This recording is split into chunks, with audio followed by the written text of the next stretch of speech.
আসসালামু আলাইকুম বন্ধুরা, আজকে ভিডিওটা শুরু করলাম আমার ঘরে থেকে। তো সকাল সকালে আমি কিন্তু আমার বাইক নিয়ে বাইরে এখন আমি রওনা দেবো এক জায়গায়। দেখতে পারতেছেন বাইক, আর বাইক কিন্তু বাইকের রেডি হয়ে গেলাম আমি। এখন পয়মেরা স্টার্ট দেবো, স্টার্ট দিয়ে কিন্তু আমি পয়মেরা বাড়তে থেকে মেলা দেবো। তো ফাইনালি গাইস আমি কিন্তু মেলা দিলাম। আর আমাদের কোদাল মার্কা রাস্তা দেখতে পারতেছেন কত খারাপ। এই রাস্তা মনে হয় না যে জীবনে ভালো হবো।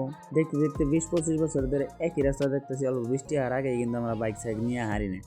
তো ফাইনালি গাইজ দেখতে পাচ্ছেন একবার আহার পরে এই যে আমাকে কোদাল মার্কা রাস্তা দিয়ে এক আধা গাড়িও চালান যায় না, তারপরেও কিন্তু রিক্স নিয়ে আপনাকে করলাম ভিডিও দেখতে পারতেছেন। তো ফাইনালি আমি কিন্তু করতলা বাজারে আয় করলাম, মানে আমি আসি আজকে 11টা বাজায় মানে হেরজনতে কিন্তু দোকান খোলা। তো ফাইনালি আহের এই জিনিসটা আমি নিলাম আগে, কারণ এই জিনিসটা আমার খুব দরকার, রাইতে আমার না জানাবো করতে। তাই এই জিনিসটা আমি আগে কিনে নিলাম। আর এই বুড়োর মুহি ক্যামেরা দিয়েছি, বুড়ো কিন্তু আস্তে আস্তে সরম ভাই ফাঁকে গেছে।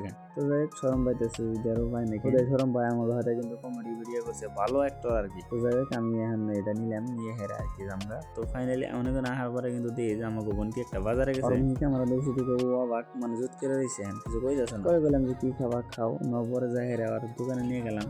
দোকানে নিয়ে আর কি বললাম যে তোমার যা যা ইচ্ছা তুমি খাও। কিন্তু পরে পছন্দ করলো যাহেরা এই যে একটা 10 টাকা দামের এই যে নেই বিস্কুট। আর পরে আমি কইলাম যে আর কিছু নেও, পরে নিলে দিলাম। তো আবু করে আর কিছু কিনে দিয়ে আবু করে আর কি আমি ওর মার কাছে দেখে এলাম, কারণ ও ডক্টরে বলে আইসে। পরে ডক্টরে কিন্তু আর একটা লাগাই দিছে। আর গালে বলে কি হয়েছে, মানে ফুলছে নাকি, যার জন্য নিয়ে আইসে, অসুবিধা হয় কি জানি। তো ভাই দিও আজকের ব্লগটা এই পরে আবার দেখা হবো পার্ট 2 এ।